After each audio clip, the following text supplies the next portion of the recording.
गीता उठा के देख लो, वेद उठा के देख लो, पुराण उठा के देख लो। है मेरे नाई भाई, गुजर भाई, तेली भाई, तमोली भाई, पूछना किसी पंडित जी से कि राम के जमाने में हमारे कितने कैबिनेट मंत्री थे, कृष्ण के जमाने में हमारे कितने सरपंच थे, 24 अवतार ने हमारे लिए कौन सी यूनिवर्सिटियां खोली थी, हमारे समाज के कितने डॉक्टर, इंजीनियर, वकील बनाए। जरा 18 पुराण को खंगाल के देखो।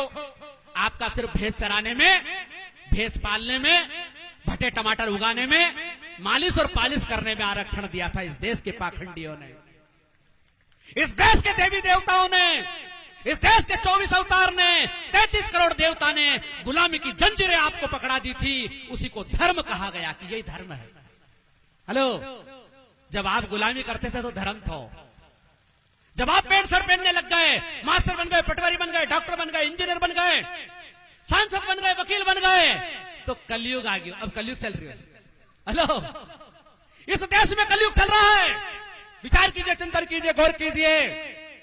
33 करोड़ देवता के पास मोबाइल फोन नहीं था, फेसबुक नहीं था, व्हाट्सएप नहीं था, अरे सवारी भी नहीं थी दादा। विचार कीजिए, चिंतन कीजिए। कोई मुर्गे पे बैठा, कोई गधे पे बैठा, कोई गरुड़ पे बैठा, कोई काय पे बैठा।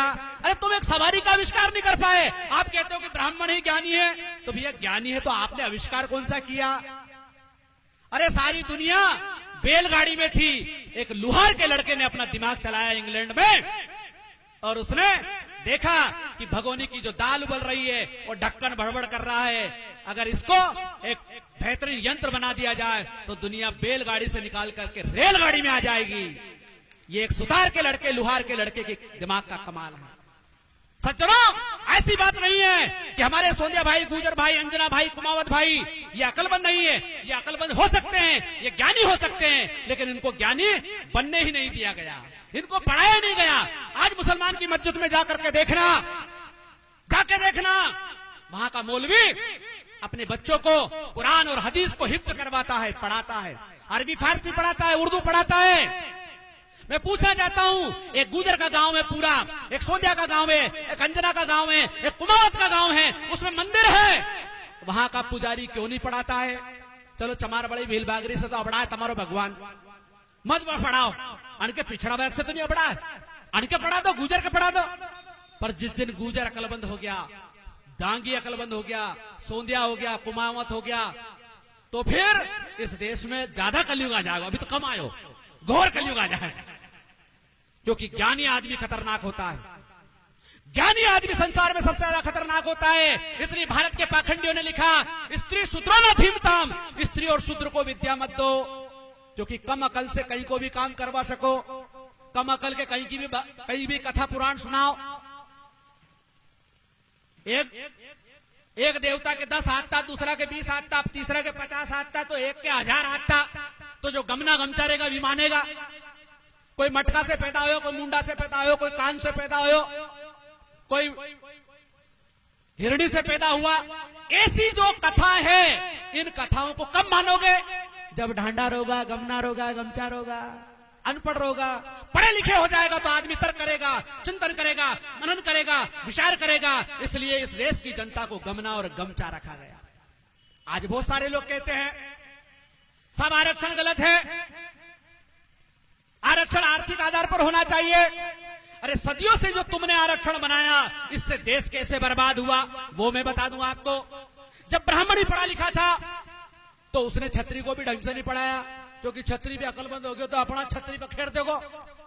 हेलो, जब बुद्ध नाम का छत्री ज्ञानी हुआ, उसने अपना अलग धर्म बना लिया।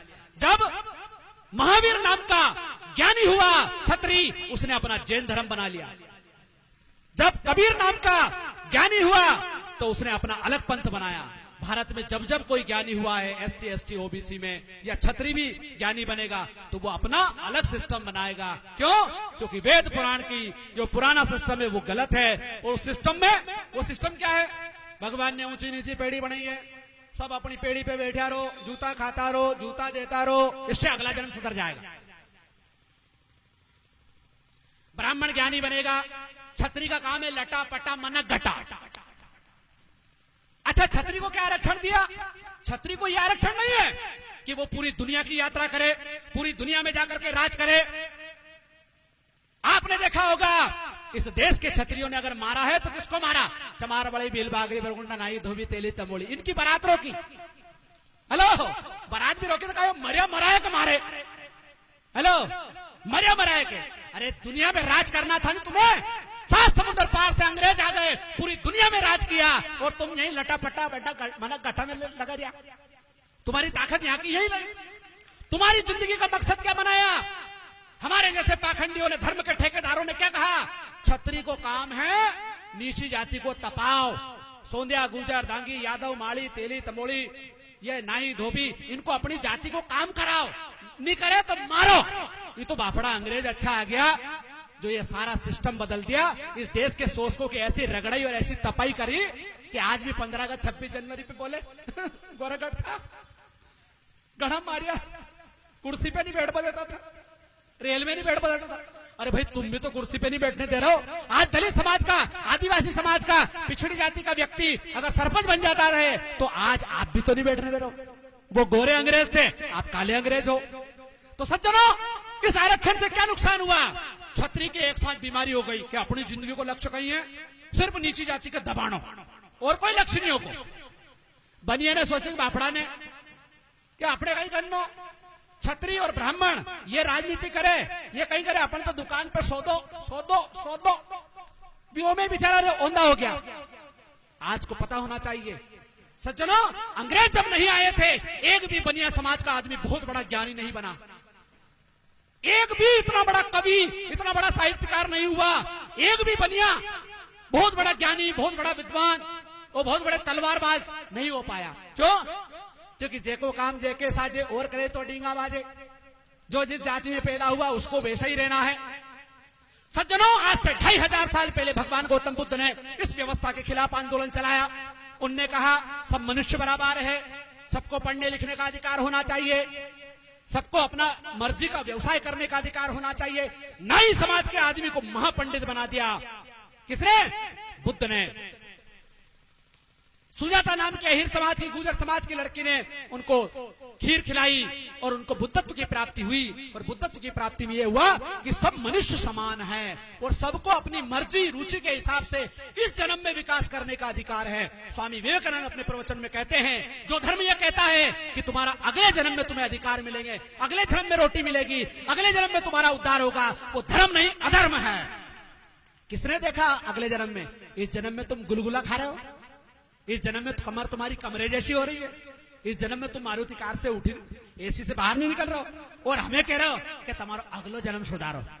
अच्छा, हमारा अगलो जन्म सुधारो, वो तुम्हारी जन्म में ही पूरा भारत के खजाओ, पूरा देश को बर्बाद कर दो। तो सज्जनों, इस आरक्षण के खिलाफ जो जातिवादी था कबीर ने, रविदास ने आंदोलन चलाया और कहा, रविदास ब्राह्मण मत पूजे जब होवे गुणहीन, पूजे चरण चंडाल के जब होवे गुण प्रवीण। जाति की नहीं योग्यता की पूजा होना चाहिए। आज कुछ पाखंडी कहते हैं, जाति की नहीं योग्यता की पूजा होना चाहिए। मैं पूछना चाहता हूं, आप योग्य थे तो 712 से लेकर 1857 तक मुसलमान के जूते क्यों खाए? हेलो, तुम्हें जब दौड़ा दौड़ा के तपाया, आज बोलते बहुत सारे लोग हजारों मंदिर तोड़ दिया, असो कर दियो, तो फिर तुम्हारी योग्यता कहां थी?